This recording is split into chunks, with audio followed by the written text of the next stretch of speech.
Dengue রোগের চাপ বাড়লেও গত বছরের এই সময়ের তুলনায় এবার পরিস্থিতি ভালো বলে জানিয়েছেন মুগদা মেডিকেল কলেজ হাসপাতালের উপপরিচালক ডাক্তার নুরুল ইসলাম।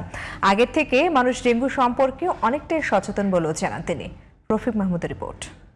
কেসারেন শেকড় থেকে শিখরে।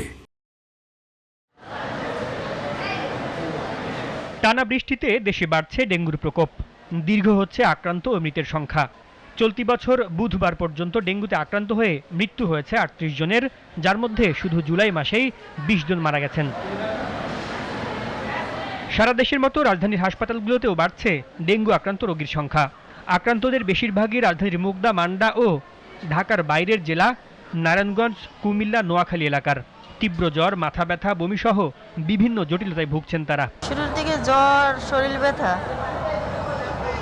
বমি অনেক। প্রথম থেকে তো শরীর অনেক খারাপ ছিল, জ্বর, বমি, মাথার ব্যথা। পরে বাসায় চিকিৎসা নিয়েছি, ওইখানে পরে ভালো হয় না, পরে এখানে আসছি। শনিবারতে মানে হঠাৎ করে পেট ব্যথা বেশি প্রচণ্ড ছিল আর মাথাটা একটু ঘুরাতো। এবছর জুনের শেষের দিকে ডেঙ্গুর সবচেয়ে বেশি প্রকোপ ছিল বলে জানিয়েছেন মুগদা মেডিকেল কলেজ হাসপাতালের উপপরিচালক ডাক্তার নুরুল ইসলাম। ডেঙ্গু রোগীর যে সংখ্যা সেটা বলতে গেলে জুলাই মাসে স্থিতিশীল অবস্থায় আছে। মানে শুরুতে যেমন ছিল, মাঝখানে একটু বাড়তি দিকে গিয়েছে, আবার এখন এই যে মাসের শেষের দিকে এসে একটু কম মনে হচ্ছে। কাজেই আমরা যদি অ্যাভারেজ বলি তাহলে জুলাই মাসে মোটামুটি স্থিতিশীল। হ্যাঁ, মানে বাড়ছে বা খুব বেশি কমছে এটা বলা যাচ্ছে না, একই রকম আছে।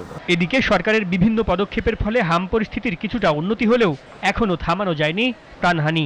এর জন্য টিকা না নেওয়া ও শিশুদের পুষ্টিহীনতাকে দায়ী করছেন স্বাস্থ্য বিশেষজ্ঞরা।